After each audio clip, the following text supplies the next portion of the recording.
Dear team, lockdown के बाद हम लोग पहली बार मिल रहे हैं।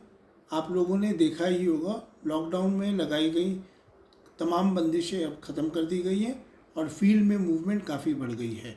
इसकी वजह से हमें अब तुरंत अपनी कलेक्शन की तरफ फोकस करना चाहिए और इन 2 महीनों में कंपनी का जो भी कलेक्शन का नुकसान हुआ या मार्केट में बकाया है उसे पूरा करना पड़ेगा।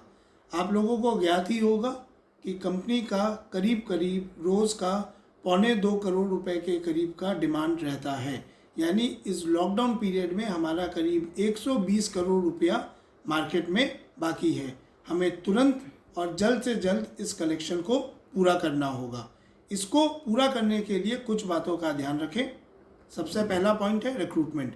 इसके बारे में पहले भी बहुत बार हम लोगों ने बात की है। जब तक हमारी ब्रांच स्ट्रेंथ पूरी नहीं होगी तब तक हम फील्ड में जाके सारे कस्टमर्स को नहीं मिल पाएंगे और कलेक्शन नहीं बढ़ा पाएंगे।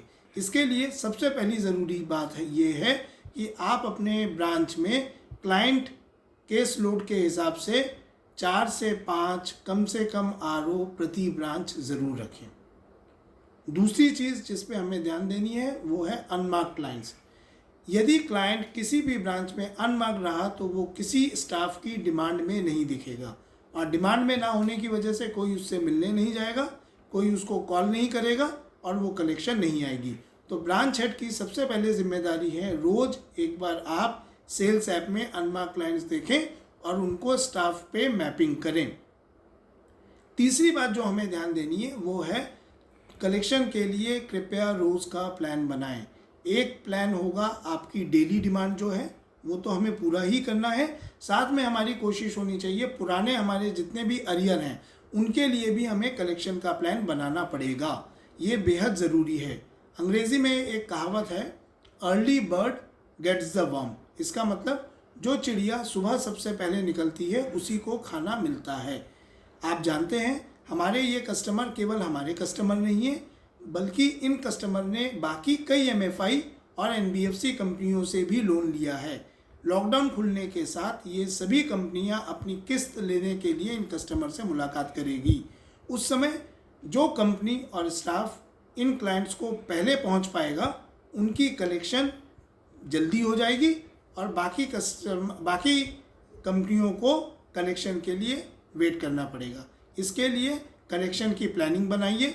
इस मंथ की कितनी कमिटमेंट करेंगे उसको ध्यान रखिए, जिसमें से रेगुलर कितना आएगा और साथ में अरियर कलेक्शन कितना होगा, क्योंकि इसी से कंपनी मजबूत स्थिति में पहुंचेगी। इसके लिए इन 3 चीज़ों का दोबारा ध्यान रखिए।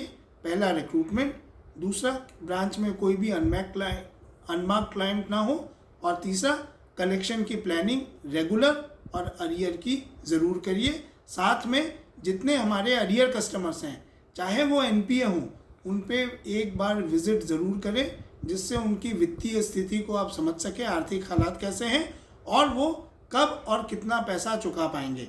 या तो उसी वक्त कलेक्शन कीजिए, नहीं तो पीटीपी लें और पीटीपी डेट को पहुंचकर उस कलेक्शन को पूरा करें। मुझे पूरा विश्वास है इस वीडियो में बताई गई बातों का आप पालन करेंगे और अपने ब्रांच की कलेक्शन को बढ़ाएंगे। धन्यवाद।